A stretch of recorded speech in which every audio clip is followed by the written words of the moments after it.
Venía escuchando la radio, como que la gente empezó a hablarse más en las calles. Interesante, ¿no? Para nuestra materia y carrera. Absolutamente. ¿Qué pasa si mañana nos levantamos y se cayó Internet en general, ¿no? Es un drama. Y vos que no usás muchas tecnologías. Bueno, tenías que decirlo acá frente. Y, Claro, están diciendo que volvió Facebook. bueno, pero a mí me pasa con esas otras plataformas. Ahora se usan otras incluso, que Twitch, ¿no? Me hablan de Twitch y yo no sé qué es Twitch. eso. Es que eso es para más jóvenes, Germán. Sí, No ya sé que... todavía no. Pero ya se les va a caer también ese servicio y ahí los quiero ver.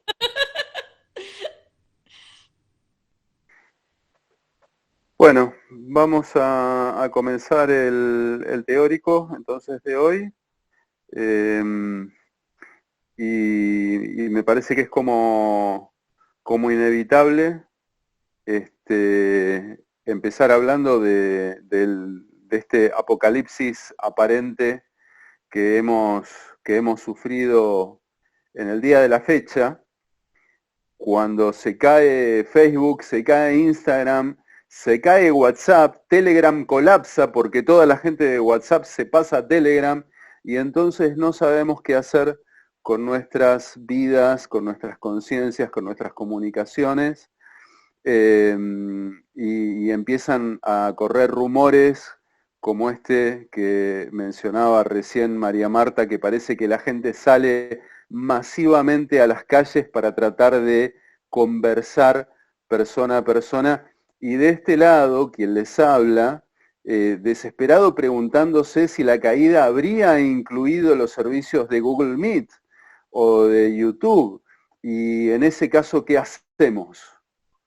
Eh, y lo digo así como algo que pretende ser gracioso, pero en realidad parte de esto vamos a convertirlo en tema para el encuentro de hoy, porque es algo que nos habla de los límites de lo que somos como entidades biológicas que al mismo tiempo están relacionadas con una dimensión que no tiene que ver con lo biológico. Eh, Todos sabemos perfectamente de qué se trata cuando hablamos de naturaleza y de cultura. Es una dicotomía que tenemos bastante clara en el sentido de qué significa cada una de estas cosas. Eh, Sabemos, por ejemplo, que todo lo que es la tecnología no pertenece al mundo de la naturaleza, lógicamente. Pero la pregunta es, ¿qué es el hombre? ¿Dónde está el ser humano dentro de esa dicotomía? El hombre tiene la particularidad de pertenecer, en principio, al orden de la naturaleza por ser una entidad biológica. Somos entes biológicos que nacen, crecen, se desarrollan, se multiplican y finalmente mueren y tienen la conciencia de su futura muerte, lo cual genera angustia y esto daría, por supuesto, para otras elaboraciones, pero al mismo tiempo somos los padres de la criatura llamada cultura. Sin el ente humano, la cultura no se desarrollaría e inclusive podríamos llegar a especular diciendo que tal vez está inscripto en nuestra naturaleza el ser generadores de cultura, de ciencia, de tecnología, de desarrollos diversos que escapan a la dimensión de la naturaleza. Y a diferencia de otras especies animales, nosotros tenemos una marcada tendencia altricial, esto es, cuando llegamos al mundo no somos autónomos, carecemos por completo de autonomía apenas nacemos y dependemos para sobrevivir biológicamente de un adulto que de alguna manera nos contenga o nos acompañe durante los primeros años, no digo semanas, digo años de nuestras vidas. A diferencia de otras especies de animales que en el momento de salir del vientre de la madre ya son capaces de pararse, de ambular, buscar alimentos, defenderse con mayor o menor capacidad, pero de defenderse en pos de la supervivencia. Hay algunas especies que ni siquiera llegan a tomar jamás contacto los recién nacidos con sus progenitores. Nosotros por el contrario llegamos a un mundo en el cual somos contenidos por uno o más adultos y además llegamos a un mundo que ya tiene constituida una cultura y no es que tenemos que empezar, cada generación tiene que empezar desde cero, sino que ya hay un cúmulo de historicidad y de desarrollos culturales en el cual nosotros caemos, así como caemos en la educación pública, por ejemplo, bueno, caemos en una cultura que posteriormente nos encargamos de ir modificando, de reproducir y modificar. De alguna manera somos al mismo tiempo entes biológicos y entes culturales, entonces. Y habría que ver incluso hasta qué punto no somos lo que en la literatura, en el género de la ciencia ficción se denominó cyborg, ¿no? Han escuchado hablar de los cyborgs seguramente, esos organismos que son al mismo tiempo cibernéticos y biológicos. Terminator, va, para que quede claro, Robocop, Terminator, toda esa cosa fantástica, o los replicantes que imaginó, se me fue ahora el nombre del autor, pero bueno, ya saben de qué estoy hablando, de la película Blade Runner, donde un organismo intrínsecamente artificial cobra conciencia y a partir del tomar conciencia se convierte ya automáticamente en otra cosa, en algo vivo, en algo parecido a un humano. Bueno,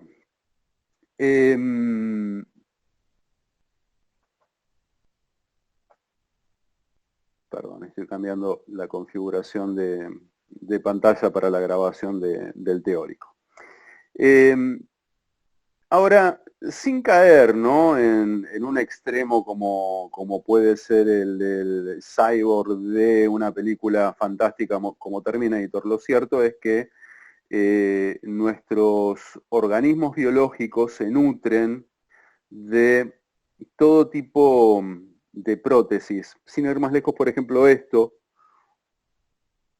que tengo colocado ahora que sirve para ver, o esto, ¿no?, un auricular que uno se coloca en el oído y cambia la percepción. Yo puedo escuchar de otra manera lo que escucho. Y son prótesis que uno ya las tiene tan incorporadas que recién cuando no sabes dónde dejaste los lentes y tenés que buscarlos, sin lentes ahí te das cuenta de hasta qué punto estás como condicionado a esa tecnología. Pero inclusive esto que estamos utilizando ahora, esta tecnología mediática que estamos utilizando, está tan incorporada que en un punto nos olvidamos que existe. Y no me estoy refiriendo a la pantalla solamente, también me refiero a la pantalla, a la cámara, al micrófono, pero el lenguaje, las palabras, cuando hablamos, estamos utilizando una tecnología. No hay nada en la palabra que esté vinculado al mundo de la naturaleza. y tenemos, sin embargo, tan incorporada la codificación lingüística que prácticamente no somos conscientes de que al hablar estamos recurriendo a un dispositivo tecnológico. Recién cuando tenemos que hablar en un contexto idiomático distinto del nuestro, que nos sentimos extranjeros en el lenguaje, ahí nos damos cuenta de hasta qué punto se trata de un artificio.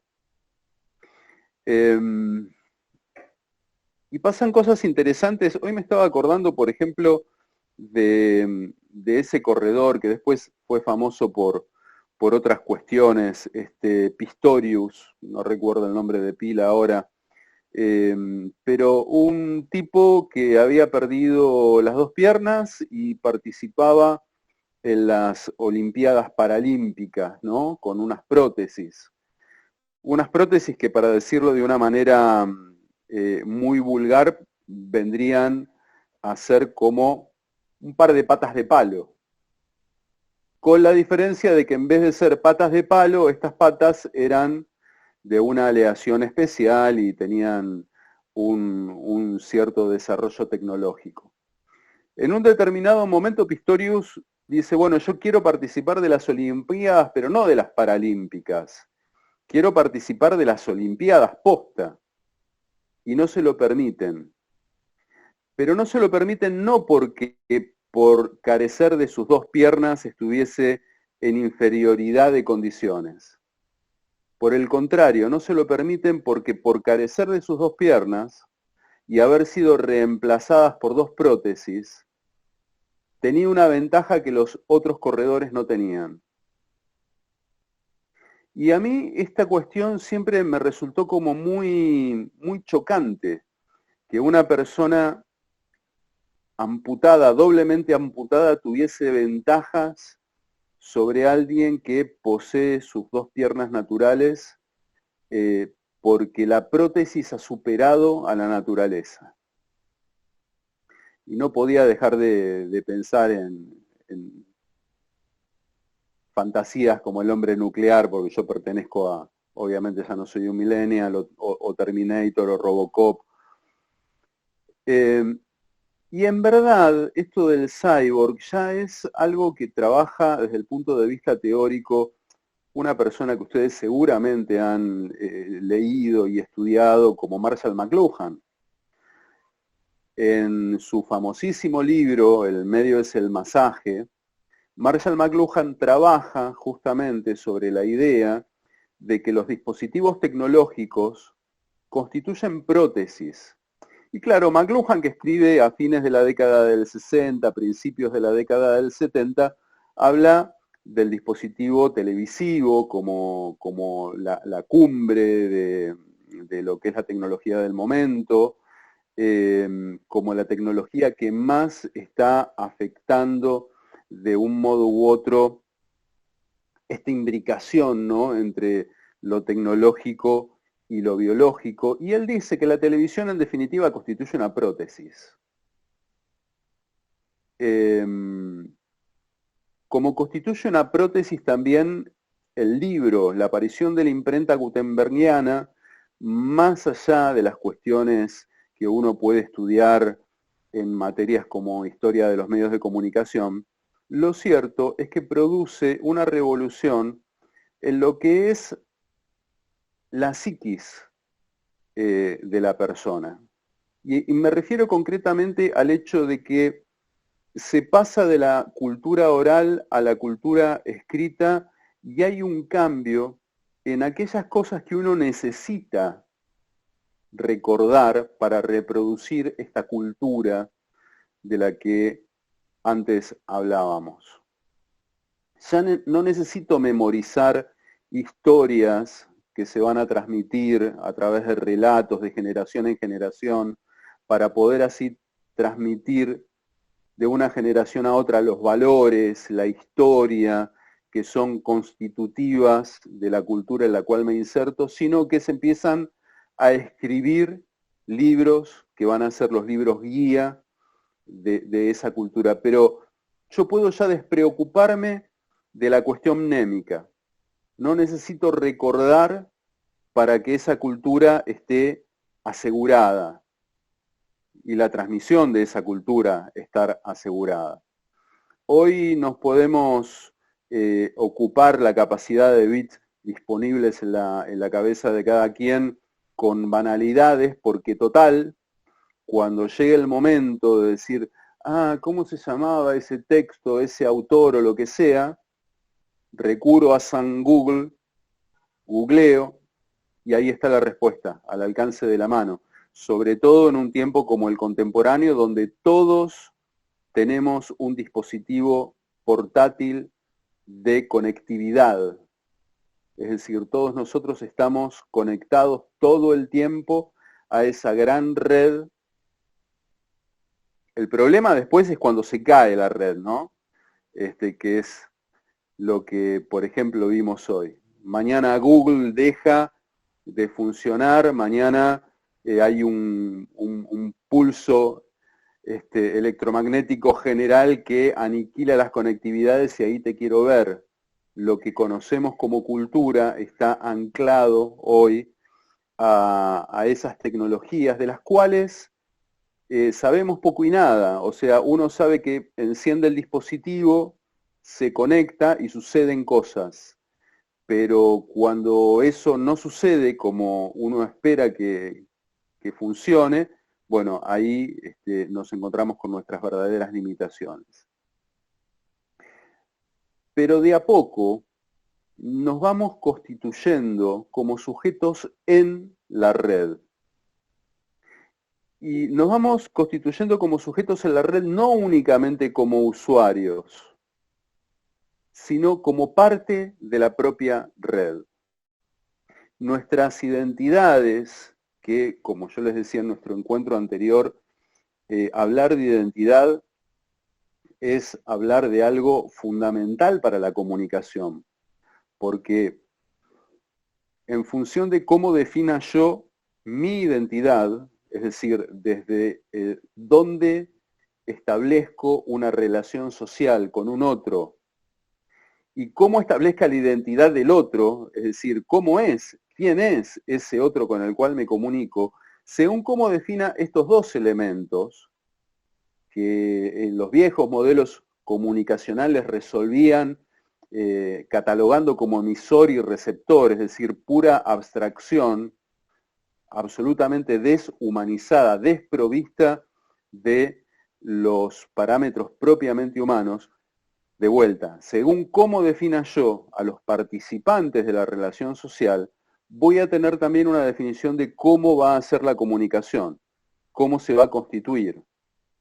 A ese otro que tengo ahí delante mío, con el cual establezco una comunicación, lo veo como un aliado, como un enemigo, como alguien a engañar, como alguien que quiere engañarme. Me defino a mí mismo dentro de los límites absolutos de un yo individual, o por el contrario avanzo a una primera persona del plural y en vez de hablar de un yo hablo de un nosotros. Todas estas delimitaciones van a modificar radicalmente la naturaleza de la relación social, vale decir, de la comunicación, vale decir, de cualquier tipo de intercambio que yo establezca con el otro. Entonces, las definiciones identitarias, el cómo me veo a mí mismo en un contexto social, es algo que verdaderamente es importante. Y las nuevas tecnologías de la comunicación, un concepto que es bastante abstracto, porque cuando yo cursaba algunas materias de esta misma carrera, hablar de nuevas tecnologías de la comunicación y de la información apuntaba a tecnologías diferentes de las que podemos hoy poner bajo ese paraguas. No sé, pienso cuando gente como Aníbal Ford escribía sus libros, sus ensayos, y hablaban de tecnologías de la información y de comunicación, hablaban del mundo audiovisual, pero centrado por ahí en lo mismo que se centraba McLuhan, ¿no? En la radio, en la televisión. Y hoy por hoy, lo que en la década del 70 se entendía por radio o televisión está en vías de desaparecer, reemplazado por otro tipo de tecnología que tiene algunas particularidades que todos nosotros más o menos conocemos porque somos parte de esa tecnología, que son las tecnologías digitales. Que además de la cuestión digital, ¿no? La cuestión técnica digital, tienen la particularidad de la hiperconectividad. Tienen la particularidad de no definir con claridad quién es, volviendo a aquellas viejas categorías, emisor y quién es receptor, sino que inauguran el concepto de prosumidor, ¿no? Todos nosotros somos consumidores de estos medios, pero al mismo tiempo somos productores de contenido, de sentido, de mensajes. Y todos nosotros somos sujetos colocados en la red. Hay un autor que a mí me parece muy interesante, que con María Marta tuvimos la gran suerte de poder tener como invitado en alguna jornada dentro de una actividad extracurricular en la carrera, que se llama Ariel Gurevich, un egresado de la carrera de comunicación.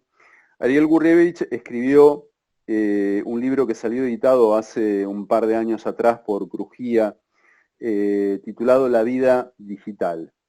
Y como Ariel más o menos está en mi misma generación, hizo en su momento su tesina de grado sobre Facebook, que por cierto hoy está caído. Y hay muchas cosas interesantes en este libro, que es un libro muy, muy cortito, muy pequeñito, pero al mismo tiempo muy rico. Pero una de las cosas que a mí me resultan más impactantes es que Ariel dice que Facebook y en realidad todas las redes sociales, por extensión, no son propiamente medios de comunicación. Y a mí me llamó en su momento la atención esto, ¿no? Porque uno lo tiene como un medio de comunicación particular por la estructura reticular. Fíjense la diferencia que hay con un medio de comunicación tradicional como la radio o la televisión, donde no hay un emisor que se dirija a una pluralidad de receptores, y tampoco es un medio de comunicación como el teléfono, donde uno hablaba, lo digo en pasado, de uno a uno, ¿no? Había una persona de un lado de la línea y otra persona del otro lado. La estructura de comunicación de las redes sociales es precisamente esta reticular. La red está más allá de que cada uno de nosotros individualmente participe o no. La red subsiste. La red incluso trasciende la temporalidad de sus usuarios. Un usuario se muere y la red, sin embargo, lo mantiene ahí, lo presentifica, hasta que la red se cae y, bueno, pareciera que todo el sistema queda rápidamente anulado. Volviendo a la definición, Ariel Gurevich dice que en realidad las redes sociales son plataformas a través de las cuales se genera un imaginario identitario y luego ese imaginario identitario se comunica a los demás.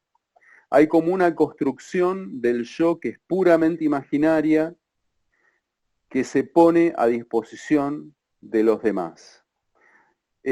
No dista mucho de la teoría lacaniana de lo que sucede cuando uno habla en términos de yo y dice yo en el mundo tal cosa, porque ahí hay un corrimiento de sentido, ¿no? En el momento de decir yo, dejo de ser propiamente yo para convertirme en parte de un discurso, donde ese yo, entre comillas, que no soy propiamente yo, se ha convertido en símbolo, se ha convertido en un discurso que circula y que es capturado por el otro.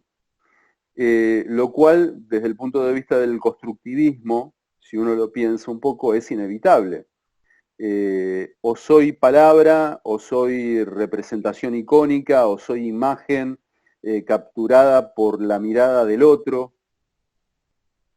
Pero las redes sociales, si bien ahí está la mirada del otro, puesta del otro lado, como una promesa de que cada discursividad que yo ponga a disposición, alguien o me va a dar un me gusta o va a tener algún tipo de eco respecto de lo que yo proponga como discurso. Yo tengo la ventaja de poder elegir qué es lo que muestro. Y esa ventaja la tengo muy al alcance de la mano. Me saco 10 selfies y elijo cuál publico de esas 10 o de esas 200. Y solamente publico discursividades que han pasado por el filtro de el ser editadas una y otra vez hasta que realmente consigo que esa discursividad diga lo que yo quiero que diga.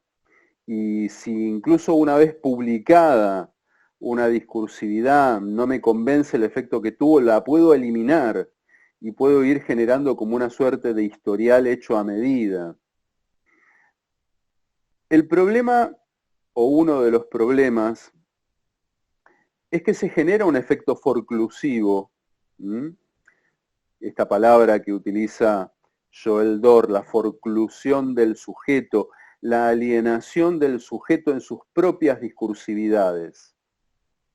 El sujeto termina concibiendo imaginariamente, sin darse cuenta, que esa construcción discursiva o multidiscursiva que ha elaborado de sí mismo y ha puesto en las redes, realmente es equivalente a su propia persona.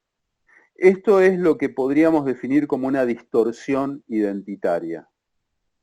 Cuando lo que naturalmente... A ver, hablar de identidad es hablar siempre de construcción. Las identidades son algo que se construye. Decir yo es construir una identidad. Pero hay al mismo tiempo distorsiones. Hay espejos que reflejan nuestra imagen tal como nuestra imagen es.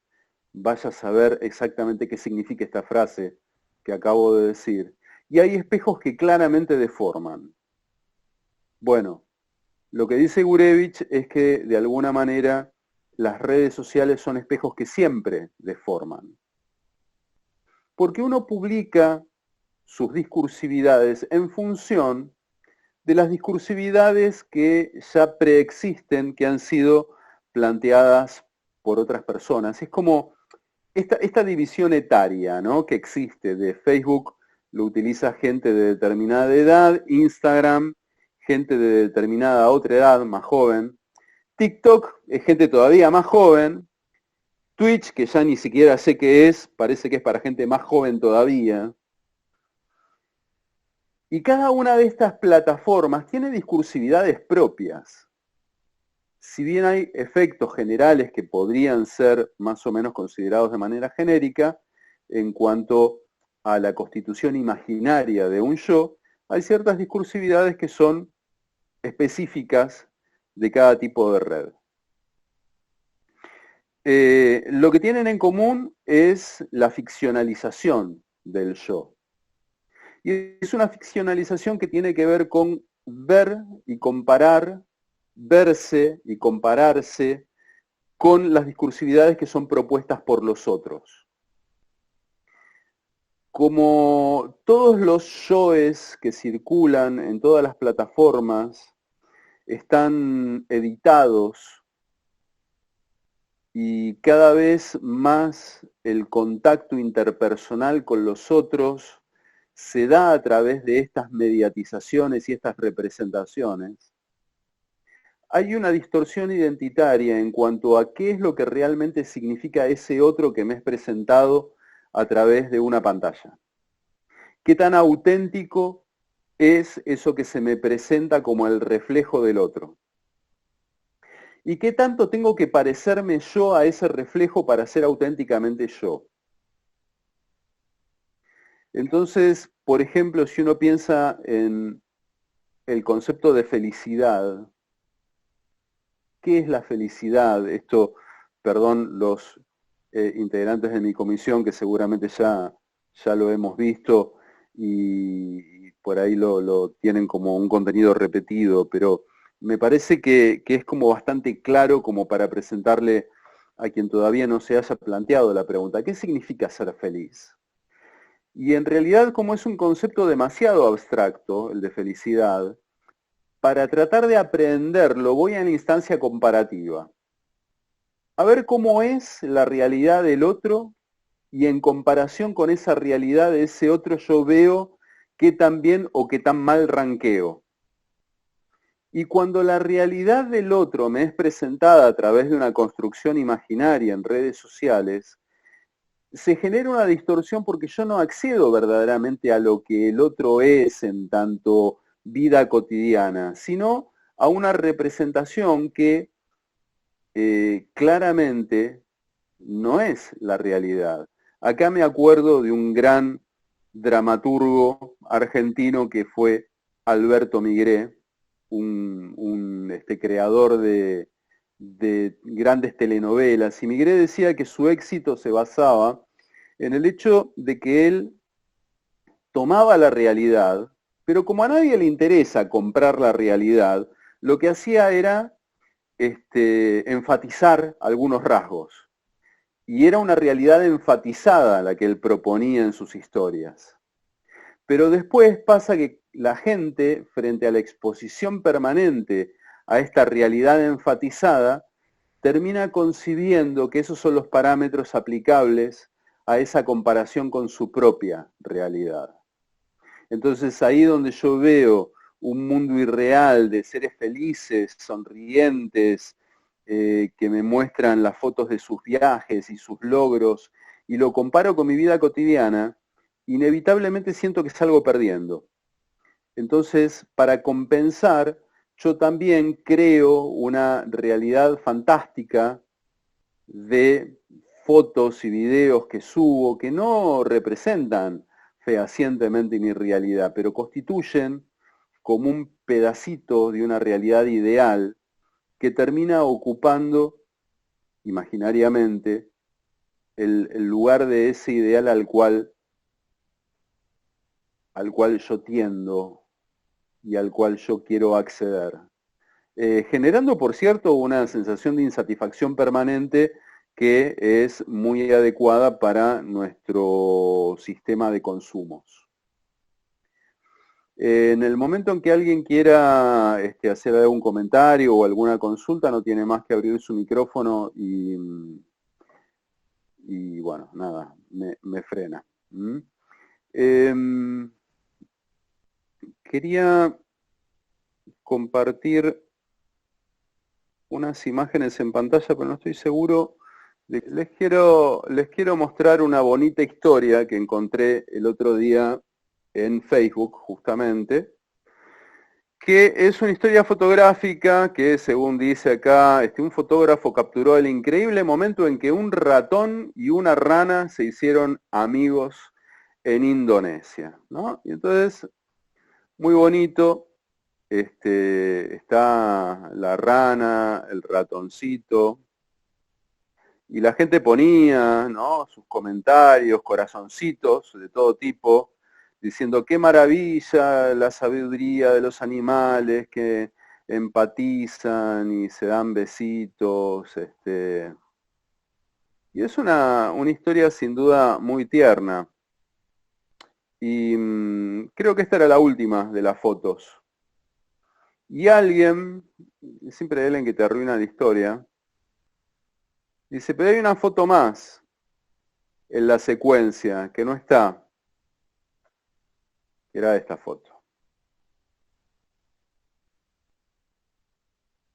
¿Y para qué nos mostrás esto? A mí me dan asco las ranas, dice alguien. ¿Por qué nos mostrás estas fotos? Porque una de las particularidades que también tienen las redes sociales es que yo defino lo que quiero contar. Entonces yo defino si termino mi historia acá o si por el contrario la avanzo hasta este otro punto. La realidad en Internet y la realidad en el mundo son dos cosas completamente diferentes, que sin embargo no llegan a estar del todo bien delimitadas en lo que es la percepción del común de la gente. Mucha gente se informa actualmente a través de Facebook, hoy no porque está caído, a través de las redes sociales, a través de WhatsApp, de los grupos de WhatsApp, y toman todas esas informaciones de la misma manera en que podrían tomar los contenidos de un noticiero informativo. Y alguien me podrá decir, bueno, pero si ve TN y lee Clarín, va a tener un resultado de lo que es la realidad muy diferente de si lee Página 12. Está bien, pero por supuesto que es así. Pero al menos en esas instancias uno podría decir, bueno, se trata de géneros pretendidamente informativos. Y las redes sociales no tienen la pretensión de ser géneros informativos. Entonces, la distorsión de para qué se utilizan determinadas plataformas también forma parte del actual universo de lo que llamamos nuestra realidad. Entonces, si uno considera estas cuestiones, es mucho más claro entender cuando un autor como Paul Watzlawick nos dice, en realidad la comunicación no transmite elementos de la realidad, sino que constituye la realidad. Bueno, claramente sucede esto porque para nosotros la realidad está armada por nuestras discursividades. Y nuestras discursividades hoy están distorsionadas por estas tecnologías que tienden a no tener límites a no tener criterios de convalidación. Porque a nadie le importa si las publicaciones de Facebook son verdad o no son verdad. Uno comparte. Si no nos interesa si son verdad o no son verdad las informaciones de los medios de comunicación, mucho menos nos va a interesar el tema de la veracidad de las informaciones en redes. Lo que importa en todo caso es la verosimilitud, que es algo muy distinto. Hay dos o tres conceptos que me gustaría trabajar que tienen que ver con el libro de Watzlawick, que es Real la Realidad, que tienen que ver con los desarrollos del constructivismo, sobre todo la escuela de Palo Alto, y tienen mucho que ver con comunicación. El primer elemento es este que les decía, la comunicación. Sí, Perdón, Paulina.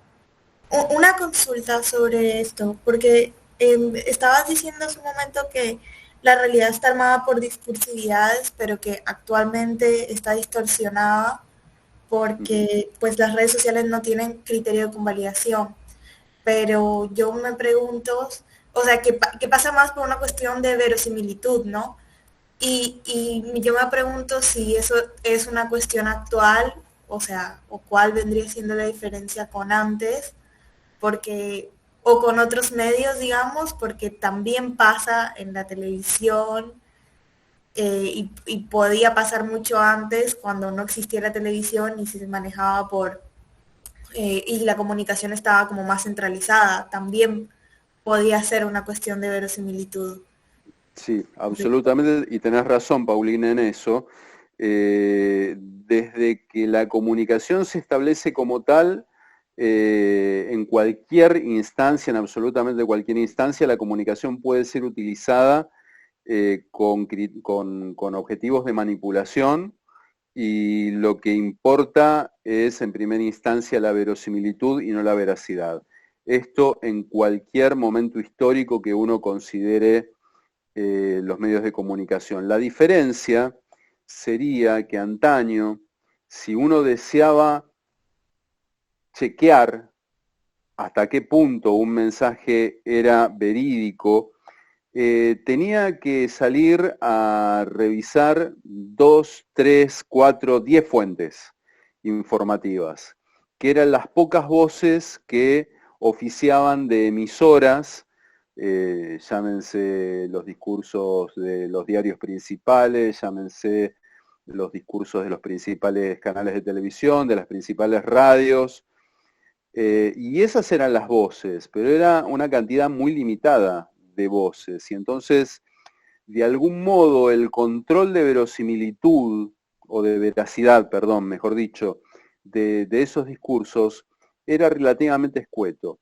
Hoy, las voces que proponen visiones del mundo son innumerables, porque cualquiera de nosotros y cada uno de nosotros puede subir a su muro de Facebook cuando funciona, o a sus redes, o a sus blogs, o a su canal de YouTube, cualquier tipo de aseveración sin que tenga ningún tipo de asidero con la realidad. Y lo que se ha desdibujado en todo caso es la estructura piramidal que antes existía en cuanto a quién era una voz autorizada y quién no. Te pongo un ejemplo, o les pongo un ejemplo. Cuando uno tenía una duda, antiguamente iba al diccionario o a la enciclopedia.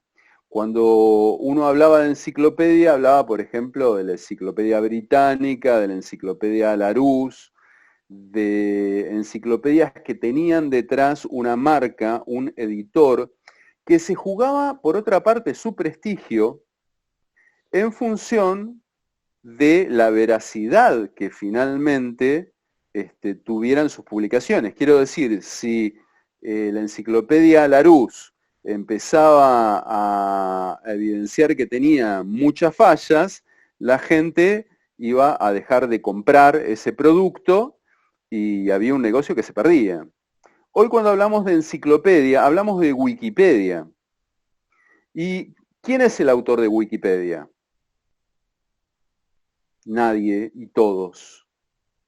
Cualquier persona puede entrar a Wikipedia y hay como una suerte de utopía de autorregulación, que si uno se topa con un error en Wikipedia, entra y lo corrige. Pero también hay una posibilidad de intervención, digamos, vandálica, ¿no? Y yo puedo entrar a Wikipedia a escribir barbaridades sobre lo que se me ocurra, que total, nadie me lo impide. Entonces, el criterio de veracidad en esta nueva cultura ha quedado como muy relativizado. ¿Cómo sé que lo que encuentro en la red se corresponde con, ya no digo con una veracidad objetiva, con una búsqueda de veracidad? Porque yo como autor me puedo equivocar, pero ¿cómo sé que hay algún tipo de sostén en eso que estoy leyendo? Por otro lado, en las redes tampoco hay temporalidad. No hay puntuación, que es lo que veíamos recién con el ejemplo de la rana. No es que esas fotos sean irreales, las fotos son reales. Lo que es irreal es la interpretación que se hace. Cuando se pone a circular una información ya interpretada, por lo general la gente compra la información ya interpretada, no se pone a reanalizar a ver hasta qué punto es cierto o no es cierto. Entonces, esto explica en algún punto por qué el terraplanismo. Y si uno entra primero a un grupo que defiende el terraplanismo y de alguna manera aprende que esa es la verdad y lo convierte en una bandera identitaria, después deshacerse de eso es difícil. Entonces, si bien siempre la comunicación fue manipulable, y decime, Paulina, si con esto soy claro a la hora de darte una respuesta, hoy el problema es que todos estamos autorizados a ser voces autorizadas. No hay una jerarquización clara entre quien tiene un buen criterio y quien no lo tiene a la hora de establecer una aseveración en esa superficie que es Internet. ¿Se entiende? ¿Es clara mi explicación, Paulina? Sí, sí, gracias, profe. No, por favor. Entonces les decía, había 2 o 3 conceptos que me parecen interesantes en torno de esto. 2 los trabaja Václavic y son los conceptos de desinformación y de confusión, que tienen que ver con esto que estaba comentando yo recién. Desinformación, obviamente, es cuando hay determinado tipo de contenido que me falta como para poder completar los datos que hacen a un cierto evento. Y lo que sucede en el caso de una instancia de desinformación, automáticamente yo trato de completar la información que me falta desde mi sentido común o desde mi intuición o desde mis ganas, desde mi deseo. Y a veces esta introducción de este elemento que en realidad nace de mi arbitrariedad distorsiona las conclusiones a las cuales yo puedo llegar. Algo parecido pasa con el concepto de confusión. Y para que se entienda, quiero hacer una salvedad que es importante en cuanto a la distinción que debe hacerse entre la frase estoy confundido y la frase estás confundido o estás confundida. Parece muy similar un caso y otro, y sin embargo no. La naturaleza de nuestra psiquis nos lleva a valorar mucho el equilibrio. A mí me hace sentir bien tener la sensación de que estoy en dominio de las situaciones en las que me encuentro, los contextos en los que me encuentro. La incertidumbre es algo con lo cual ninguno de nosotros se lleva del todo bien. La certidumbre, por el contrario, es algo que fundamenta eso que nosotros solemos denominar la zona de confort, que es ese terreno en el cual nos sentimos cómodos porque es un terreno conocido, es un terreno del cual yo sé perfectamente a qué atenerme, qué puedo esperar. No voy a tener mayores sorpresas, no voy a tener mayores sobresaltos. Entonces, eso es lo que define una zona de confort. Cuando surge una incertidumbre, algo que no sé cómo funciona, eso me hace sentir incómodo. La confusión, el estado de confusión, adviene precisamente cuando algo que yo espero que funcione de determinada manera no funciona tal como yo esperaba que funcione. Entonces está la pregunta de ¿por qué? ¿Qué pasó? ¿Qué es lo que está mal en este sistema que yo pensé que estaba controlado y que evidentemente tiene una falla? En algún lugar hay un bug, hay un problema que tengo que resolver. Entonces, lo que Václavic dice es que este estado de incertidumbre, de inseguridad, de inestabilidad, todos nosotros tenemos la prisa por restablecer el equilibrio en cuanto podamos y a como dé lugar. Recuperar el estado de equilibrio. Entonces, lo que surge frente al desequilibrio es la confusión. No sé qué pasó. Y frente a la confusión, dice Václavic, lo que voy a buscar es una respuesta alternativa que resulte verosímil, o en otros términos, que encaje como respuesta en eso que no sé por qué no está funcionando. Una cierta problemática, me cruzo con una persona, me da la sensación de que esa persona no me mira como todos los días, no me da bola, pasó por al lado mío y no me saludó. ¿Qué pasa?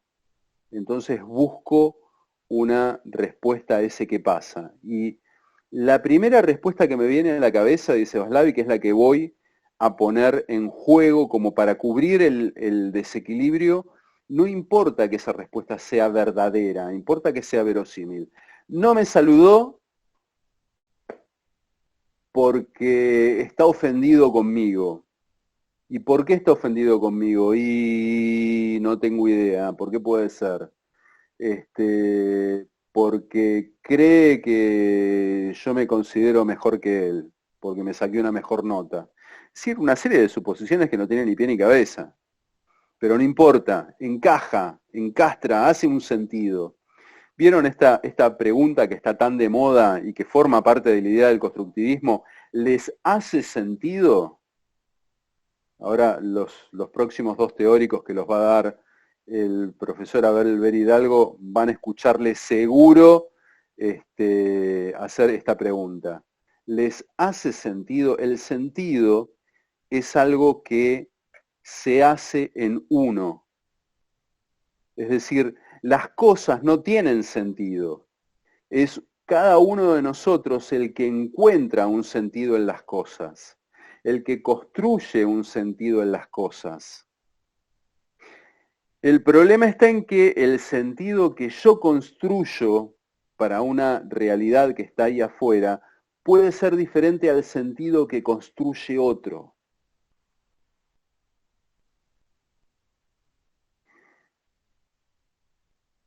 Pero cuando la cuestión es que yo me sé confundido, eso se resuelve más o menos rápido, porque yo me sé en desequilibrio y yo mismo corrijo ese desequilibrio con una respuesta hipotética que más o menos encaje, que sea verosímil para esa pregunta que me he hecho de qué es lo que está funcionando mal acá. El problema grave es cuando viene alguien que me dice, Germán, estás confundido. Y yo hasta que no me planteo eso, hasta que no me enfrentó a esta discursividad, yo estaba en equilibrio. Es decir, quien me viene a colocar en desequilibrio es el otro con su planteo. Entonces, una respuesta posible es decir, no, yo no estoy confundido, el que estás confundido sos vos. Yo estoy al derecho, dado vuelta estás vos. De esta manera evito el conflicto, evito el desafío de sentirme desequilibrado. Y esto es lo que constituye la famosa grieta. Los que están de un lado de la grieta están en equilibrio porque creen que ellos están en poder del verdadero sentido de la realidad. Los que están del otro lado de la grieta sienten exactamente lo mismo, solo que con una otra construcción de sentido diferente de los que están del otro lado de la grieta. Los dos están en estado de equilibrio y los dos se sienten desautorizados por el otro. Entonces, en lugar de revisar a ver si eventualmente el otro no podría llegar a tener razón, se recurre a la negación. No, dado vuelta estás vos. ¿Por qué? Porque eso me mantiene en la zona de confort. Y no quiere decir que necesariamente yo sea el confundido. Probablemente la verdad se encuentre en un lugar intermedio. Los dos estamos más o menos acertados en algunas cuestiones y más o menos desacertados en otras. Pero el desafío es salir de esa zona de confort para revisar a ver si mis planteos son o no son ciertos. Y esto es lo que realmente cuesta. ¿Será verdad que la Tierra no es plana? Y no sé, pero a mí ya me lo enseñaron así, déjame. Hace 10 años que soy terraplanista, no me jorobes en las relaciones sociales. Hace 20 años que esa persona está casada con la persona incorrecta. Pero ya hay una identidad constituida a partir de ese error. Es muy difícil decir, no me habré equivocado, no habré pasado 20 años de mi vida equivocado. La persona que hizo una carrera, una licenciatura, y no era la carrera que le gustaba, y está anclada a esa carrera que no le da ninguna satisfacción, pero está dispuesto a reconocer que se equivocó y que tiró 10 años de su vida por la borda diciendo, bueno, me equivoqué, no era lo que yo quería, o no será más fácil decir, no, el autoengaño, no, esto es lo que yo quería, sí, soy feliz con esto. ¿Mm? Ahí es donde decíamos, si no me equivoco, en nuestro encuentro pasado, que Sartre y Freud se llevan medio a las patadas porque Sartre dice, no, lo que pasa es que la gente le cuesta ser auténtica consigo misma. Entonces, tratando de reunir todos estos elementos que estamos volcando, todas las discursividades que circulan por las nuevas plataformas de constitución y proyección imaginaria del yo mío, pero del yo de cada uno de ustedes, todas esas plataformas ponen en circulación discursividades que tienen que ver con la constitución imaginaria de diferentes realidades. Y la tentación de adoptar esas realidades, esas pseudo realidades, a la hora de salir a comprender el mundo, es muy grande.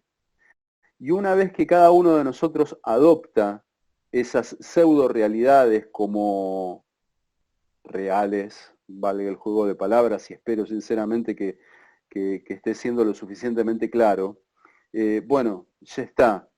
Ya esa realidad ha sido adoptada como bandera, como etiqueta, como rótulo, y correrme de ahí el día de mañana va a suponer un desafío de desaprender aquello que ha sido mal aprendido. ¿Mm? Lo cierto es que vivimos en un mundo de mapas, en un mundo de representaciones. Jamás estamos en un contacto directo con la realidad. Con lo cual, una solución posible es comprender que cualquier aseveración que hagamos del mundo va a ser siempre y necesariamente una representación relativa, una representación parcial, una interpretación que es relativamente válida. Pero como eso no se lleva bien con nuestra manera de apropiarnos del mundo, tendemos a rechazar esta cuestión a través de nuestro sentido común, que, como lo hemos dicho, es el más común de todos los sentidos porque todos queremos estar en poder de él, y sin embargo, mi sentido común difiere del de cada uno de ustedes, en mayor o en menor medida. Por eso es que a mí me gusta decir eso de, bueno, la realidad siempre es un más o menos, porque depende de qué espejitos de colores use para ver la realidad, a través de qué cristales yo vea la realidad, bueno, me va a dar distintos resultados. Pero tenemos esa impresión falaz de que en realidad no estamos usando ningún filtro para ver, que nosotros somos aquellos que ven el mundo tal cual el mundo es.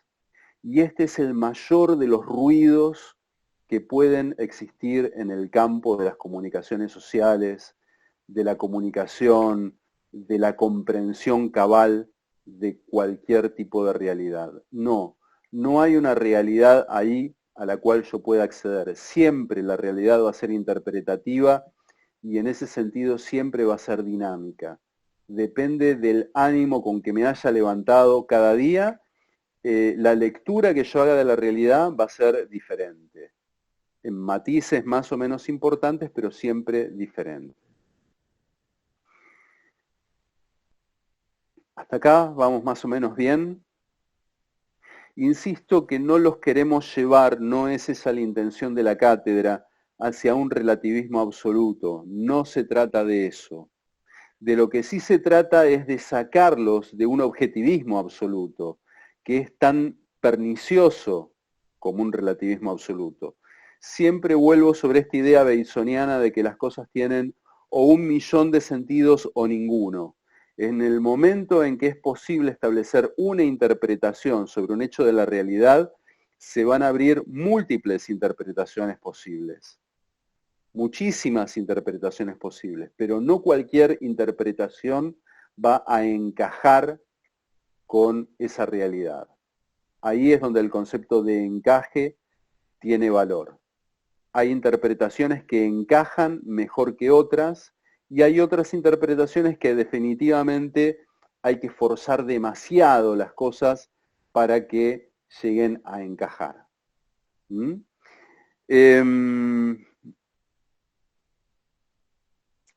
Es útil, de todos modos, considerar que ahí donde un texto como el de Bateson, Forma, Sustancia y Diferencia, hace una distinción muy clara entre el mundo de la materialidad física y el mundo de las ideas, como dos cosas completamente separadas y distantes. En el mundo de las relaciones sociales, las ideas, cuando son puestas en juego, generan consecuencias reales en el mundo físico. Es decir, una idea no es algo real. Sin embargo, una idea puede tener consecuencias reales y concretas. La idea del nazismo en sí es algo que es absolutamente irreal. Alguien que dice, la raza aria es superior a todas las demás. ¿Y por qué? ¿Porque vos lo decís? Porque vos lo digas no va a ser verdad. En esto creo que estamos de acuerdo. Y sin embargo, la proliferación de esa idea a través de una serie de discursos terminan teniendo un efecto real en el mundo de los intercambios sociales, lo cual también está a la vista en cualquier libro de historia que uno considere. Hay un autor que me parece muy interesante, que es Yuval Harari, que trabaja, así como arranqué este encuentro hablando de la dicotomía entre naturaleza y cultura, Yuval Harari retoma la dicotomía entre objetividad y subjetividad. Todos nosotros en algún momento habremos enfrentado esta dicotomía y más o menos la idea que tenemos es que lo objetivo es aquello que está más allá de nuestros criterios, opiniones o gustos, es decir, es aquello que me guste a mí o no me guste, de todas maneras es, y por el contrario, lo subjetivo es aquello que se vincula directamente con mi apreciación subjetiva y personal, individual, respecto de una cosa por mis ideas, mis gustos, mis preferencias. Digo, yo voy al Museo del Louvre, me enfrento a la famosa Gioconda, la famosa Mona Lisa, y digo, a mí esta pintura no me mueve un pelo. Todo el mundo está enloquecido por este cuadrito y a mí, la verdad, ni me va ni me viene. Entonces, desde el punto de vista subjetivo, para mí la Mona Lisa no es una obra particularmente relevante en términos artísticos. Y por más de que yo quiera decir lo contrario, si mi sensibilidad no se mueve, si el búmetro de mi sensibilidad no se mueve frente a la contemplación de la Mona Lisa, por más que me digan lo que me digan, que ese cuadro vale miles y millones de euros, a mí no me pasa nada. Bueno, ahí estoy en el terreno de mi subjetividad. Ahora, desde el mundo de mi subjetividad, si yo digo la Mona Lisa no existe, por más de que yo diga que no existe, la Mona Lisa va a seguir existiendo. No, mi subjetividad en ese sentido no hace mella sobre la existencia objetiva de ese cuadro. Ahora, Harari incorpora una dimensión adicional, si se quiere en cierto punto intermedia, que sería la intersubjetividad. ¿Y qué es la intersubjetividad? Es aquello que sin tener una existencia concreta en el mundo, mi subjetividad individual no puede hacer nada para modificarlo. Harari pone un ejemplo, que no sé si es el ejemplo más feliz, pero es el que pone él, que dice, bueno, él usa el ejemplo de la empresa Peugeot. Dice, que a mí me guste o no me guste la empresa Peugeot, no modifica en nada la realidad de esa empresa. Que yo diga que los automóviles de Peugeot son una porquería, no modifica en nada la calidad real que esos automóviles tengan. Es decir, ahí el criterio subjetivo está como afuera. Ahora, en términos objetivos, ¿qué es Peugeot? ¿Es una persona? ¿Es una serie de fábricas concretas? Porque todos los bienes que posee la firma Peugeot eventualmente podrían ser vendidos y cambiados por otros, puede vender todas sus fábricas de Europa e instalarlas en Asia, y de todas maneras la empresa seguiría siendo. El presidente del directorio junto con la totalidad del directorio, la totalidad de los accionistas de la empresa podrían cambiar de manos, podrían cambiar todas las acciones de Peugeot de manos, y sin embargo la empresa seguiría existiendo. Entonces tampoco hay una existencia real y objetiva de la empresa, a diferencia de Germán Serain, que existe, es un ser humano que respira, que eventualmente un día va a dejar de hacerlo, va a desaparecer. Peugeot trasciende esas objetividades orgánicas y sin embargo no responde a una subjetividad individual. Bueno, entonces la existencia de cualquier ente jurídico pertenece al orden de la intersubjetividad. Que yo diga que la Gioconda a mí no me mueve un pelo no modifica la valoración colectiva que de ese cuadro se ha hecho, probablemente por una cuestión discursiva. La ponemos de ejemplo siempre que hablamos de arte, porque ya forma parte de un canon cultural, que por ahí podría tener otra representación simbólica diferente y todo sería igual. Digo, podríamos haber puesto un Paul Klee ahí, o podríamos haber puesto un Renoir, o podríamos haber puesto un Van Gogh, pero pusimos ese Da Vinci. O podríamos haber puesto el cuadro de alguien que es absolutamente desconocido para nosotros, porque no le tocó en suerte. Ahora, quiero vincular esta idea de la intersubjetividad con otra idea de Harari, que me parece que también es de interés, y que tiene que ver con el concepto de creencia.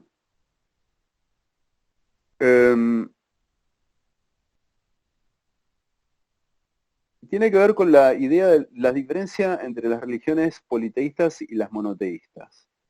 Fíjense que, esto es algo que cuenta Harari, en algún otro momento de la civilización, marcado por el politeísmo, no solamente convivían las distintas religiones, sino incluso los distintos dioses dentro de un mismo esquema teológico. En las antiguas tribus, por ejemplo, había representaciones totémicas. ¿Qué es una representación totémica? Es algo así como un dios personal, vamos a decirlo así. Es una instancia de protección individual que uno tiene.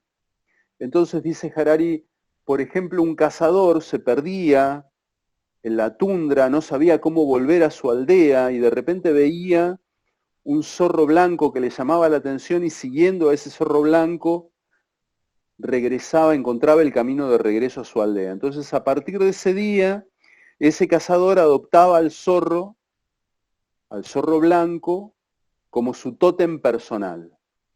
Y por ahí su vecino tenía como tótem personal al oso negro. Y estaba todo bien. No había ningún tipo de conflicto. Otro tendría como tótem, no sé, a la hormiga y otro al halcón. Y nadie se cuestionaba. Pero un día aparecen las religiones monoteístas y ahí cambia todo. Porque el gran problema de la religión monoteísta es que cuando yo digo existe un único Dios, y ese Dios es el mío, es el Dios en el cual creo yo, automáticamente lo que estoy diciendo es, el Dios en el cual crees vos es un Dios falso. Entonces, no estoy impugnando solamente la creencia del otro, sino que estoy impugnando identitariamente al otro. Porque cada uno de nosotros es también lo que cree. Esa zona de confort en la cual uno se ha ubicado y desde ahí ha dicho, yo soy esto, 2 puntos, y ha hecho una enumeración de gustos, de creencias, de relaciones, de conjuntos que lo incluyen. Y alguien desde afuera aparece y le dice a esa persona, no, eso que vos elegiste como parámetros son parámetros cerrados. Bueno, claramente está atacando la constitución imaginaria del yo de esa persona. Y esa es la grieta, y ese es el enfrentamiento. Y el enfrentamiento también es imaginario. Si la identificación con esos parámetros es arbitraria, relativa e imaginaria, el enfrentamiento también lo va a hacer. ¿Por qué nos estamos peleando? Y porque yo soy de Boca y vos sos de River. ¿Y eso justifica una pelea? Sí, porque vos dijiste que los de Boca somos todos putos, ponele. Y eso me ataca a mí en lo que es mi construcción identitaria. Esto, ¿no? Que señalaba recién, ¿por qué durante mucho tiempo y todavía en determinados sectores decir, puto se constituye como un insulto? ¿Por qué hay gente que todavía hoy utiliza mogólico como insulto? ¿Desde qué lugar se constituye la calidad de insultar a alguien adjetivándolo de determinada manera? ¿Tendría sentido a un homosexual insultarlo diciéndole puto? No tendría ningún sentido. Bueno, son constituciones imaginarias de cosas que desde una construcción X, un grupo de personas interpretan como poco deseables.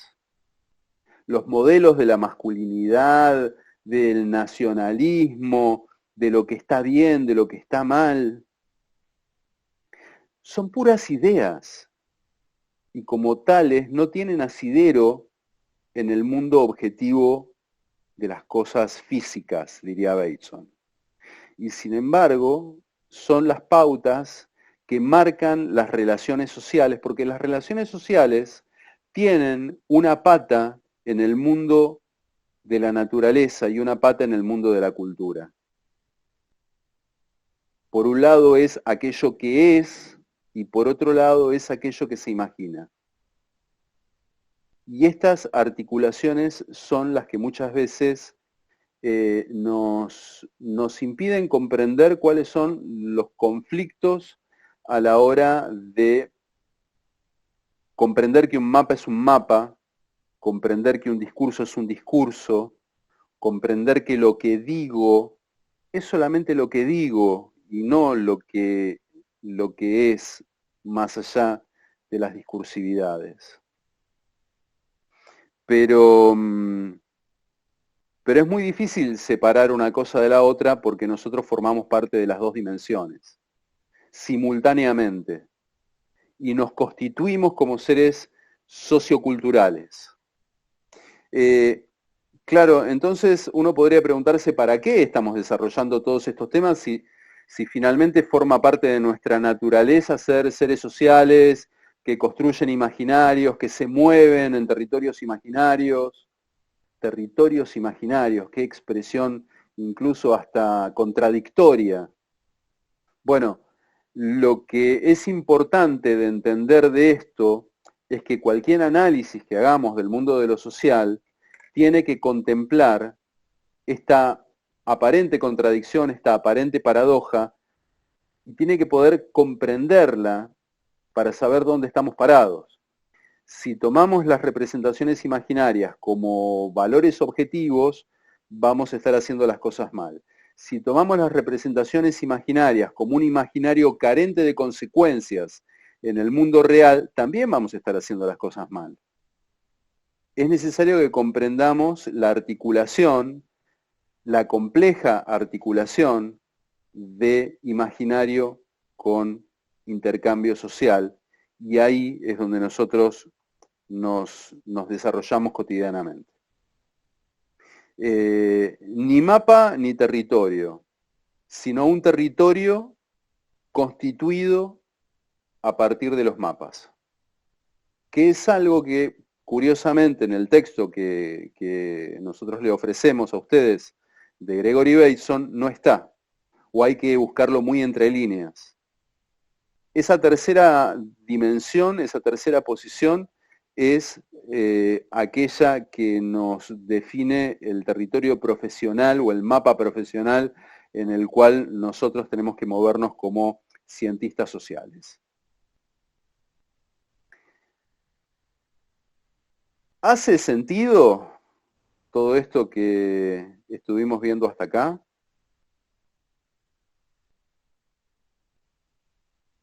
Sí, profe.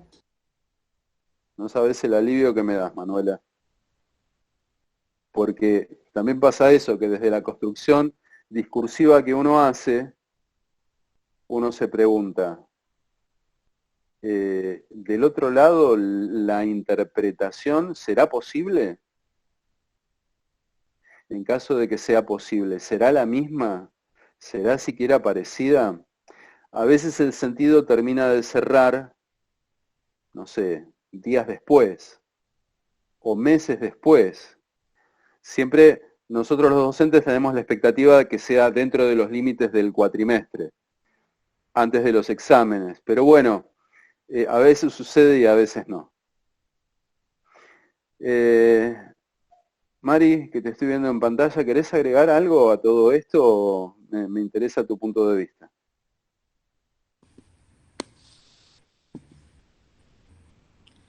Acá estoy.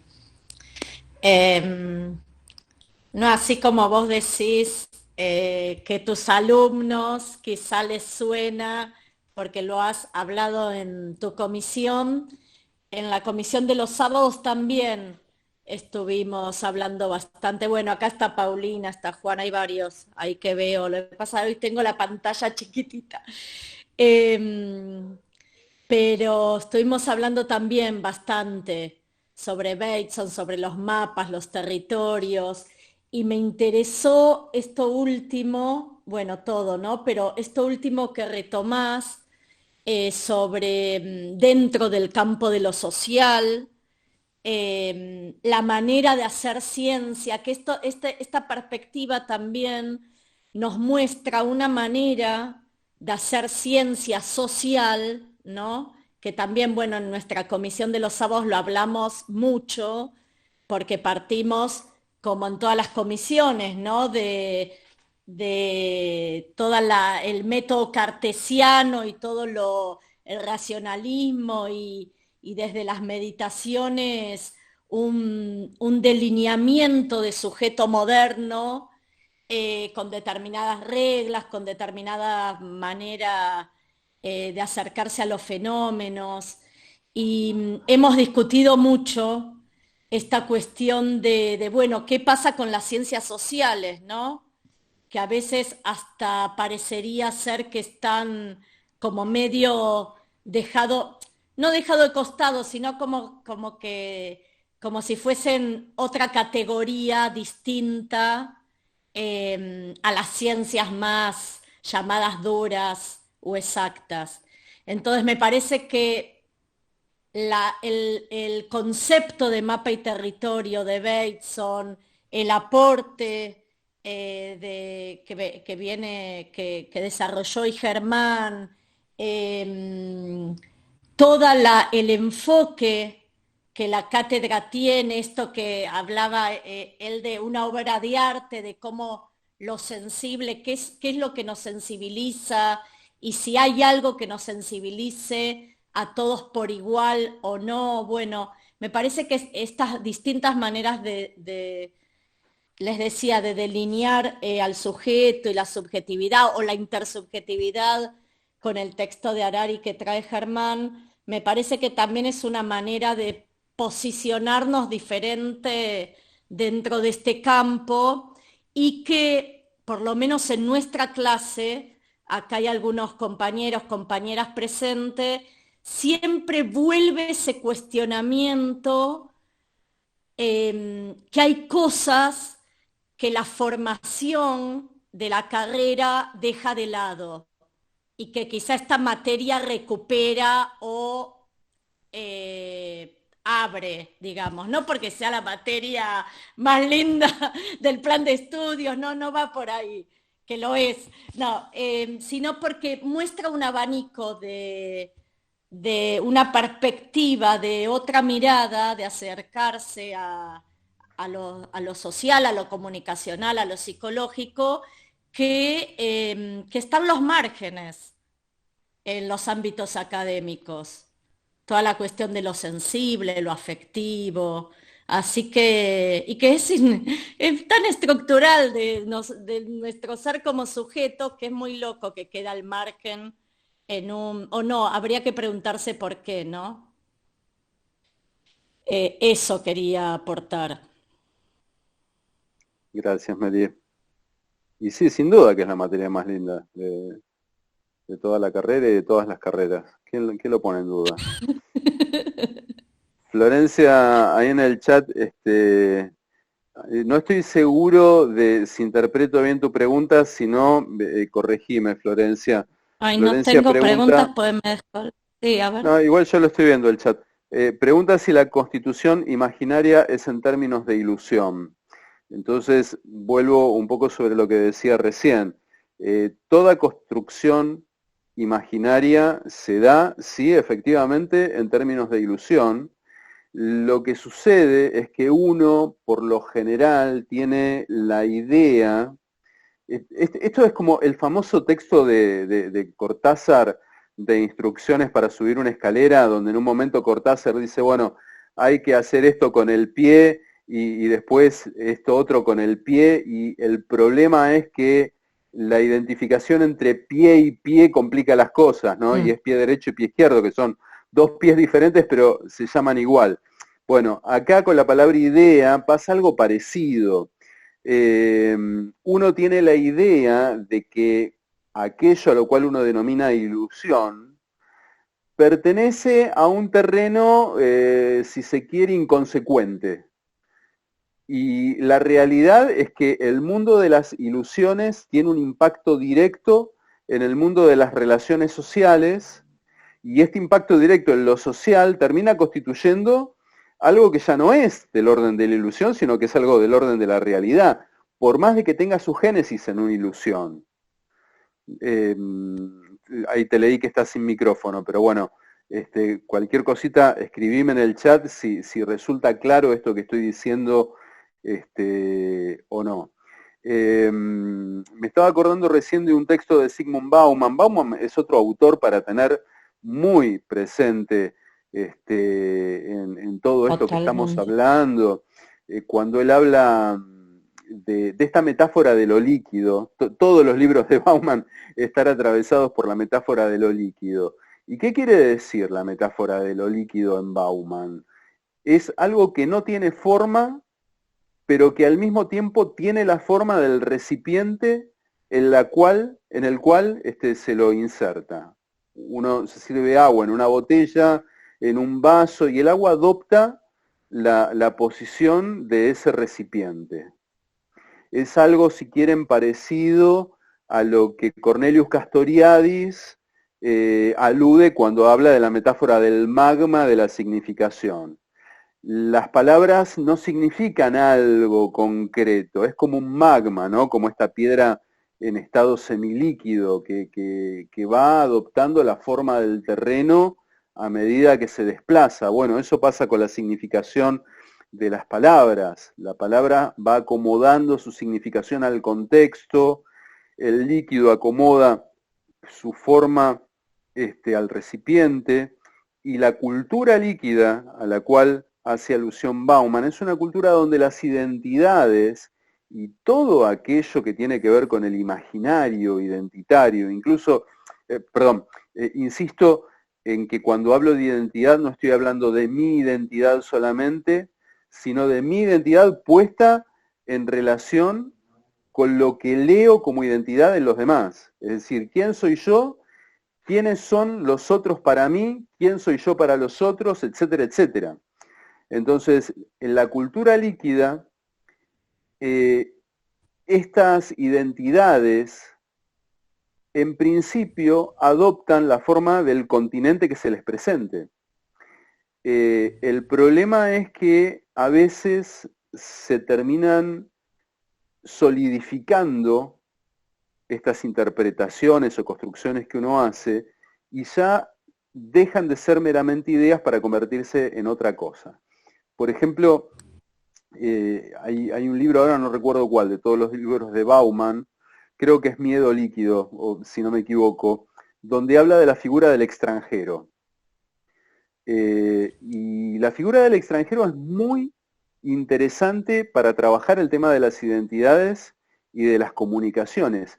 ¿Quién es el extranjero? ¿Cómo se define el extraño, ¿no? El que pertenece a un círculo que no es mi círculo, el que está fuera de unos límites que de alguna manera han sido trazados, no sabemos muy bien por quién, ni cuándo, ni cómo, y yo quedé dentro de esos límites y el extranjero quedó fuera de esos límites.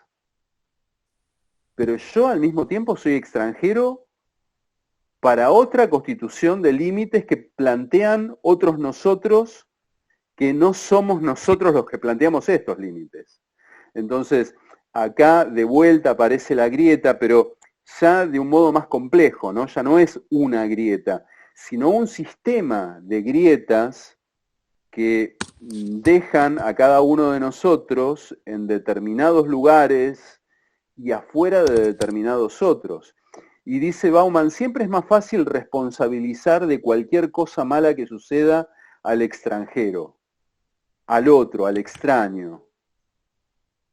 Y si uno toma esta idea de Bauman y la lleva al terreno histórico-social, resulta que se repite constantemente, y si lo trae al presente social, resulta que también siempre el que tiene la culpa es el diferente, porque de esa manera no soy yo no me hago responsable. Y ahí hay una construcción imaginaria, porque claramente no es así. Pero a partir de esta ilusión se consolidan las relaciones sociales que terminan determinando quién va a ser un marginado, quién no lo va a ser, quién va a ser el que la sociedad escupa fuera de sí, quién, incluso en materia de inclusión, ¿no? El otro día alguien decía, y me parece que con mucho criterio, que muchas veces cuando tratamos de ser inclusivos, en realidad terminamos participando del juego de la exclusión. Cuando yo digo, quiero incluir a todos los que son diferentes, ya me estoy parando en el terreno de la diferencia. Desde mi lugar de diferente me dirijo hacia ese otro que está fuera de los límites de mi círculo y digo, voy a ser condescendiente, le voy a dar pero yo no me corrí de ese límite imaginario del nosotros que tenía planteado de antemano. La verdadera inclusión es renunciar, ¿no? Creo que Sergio había hablado algo de esto en el teórico, en el último teórico que dio, si no me equivoco. La verdadera inclusión es renunciar a algo de mi propia identidad para participar de una confluencia. Y sin embargo no lo hacemos, incluso cuando nos jactamos de ser inclusivos. Y bueno, ahí está compitiendo el mundo de la idea con el mundo de la pragmática social y el mundo de los resultados que se obtienen. Bueno, estoy pensando que cuando suba el teórico a YouTube le voy a tener que poner un título a esta charla y en realidad no estoy seguro de qué es de lo que hemos estado charlando o de lo que he estado charlando. Pero un poco como es la mirada de Bateson, y esto es, María Marta, lo que te comentaba en privado con el texto que leíste, un poco la mirada de la complejidad es esto, es un poco entender que circunscribirse a un tema a veces no nos lleva a ninguna parte, que a veces para moverse tenemos que ir sumando puntos de vista y tratar de buscar las vinculaciones entre esos distintos temas y ver qué surge. Camila, que siempre aporta cosas interesantes, debo decirlo, dice, a veces se cae en el exotismo de aquello que es diferente. Por ahí la intención no es mala, pero termina siendo igual que la exclusión porque justamente se lo trata como algo exótico, diferente al resto o a la idea de lo común. Exacto, termina siendo una forma de exclusión. Es exactamente lo que yo pretendía señalar, ¿no? Incorporo lo exótico, pero al calificarlo de exótico ya lo estoy poniendo afuera. Es como un movimiento de incorporación, pero de rechazo al mismo tiempo, que marca límites identitarios interesantes. Por ahí para romper con esta cuestión de la identidad preponderante, homogénea, tenemos que salir a sobrevolar precisamente esa identidad más allá del nosotros, más allá del yo. Fundamentalmente más allá del yo, que es lo que más cuesta. Y hay una resistencia que es natural. Hablo y naturalmente digo yo. ¿Quién está hablando? Y estoy hablando yo. Y sin embargo, mi yo está hablando desde un nosotros, desde una cultura. Pero suena raro si digo nosotros decimos o nosotros digo. O digo a partir de un nosotros, ahí va, de a poco termina ir cobrando forma. Yo digo a partir de un nosotros, y a partir de que yo digo y otros dentro de nosotros me escuchan, por ahí se termina concretando un sentido que modifica algo. Ahí en ese punto, yo que tanto rechazo el lenguaje inclusivo, o el llamado lenguaje inclusivo, tengo que terminar aceptando que a veces estas distorsiones del lenguaje pueden generar un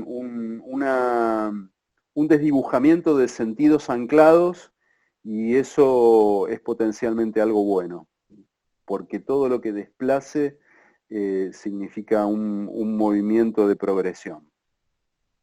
Así que bueno, nada. Adhiero a mis propias contradicciones con mucho fervor. ¿Alguien quiere comentar, preguntar, señalar, discutir?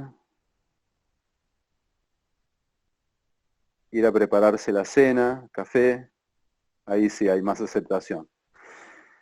Bueno, muchas gracias por la atención. Además volvió WhatsApp y arde el teléfono. Tenemos que revisar nuestros estados de WhatsApp, de Instagram y de Facebook, así que los dejo para que cada uno se ocupe de sus redes sociales. Gracias por la atención y nos vemos cuando nos vemos. Gracias, profe. Cuando nos vemos.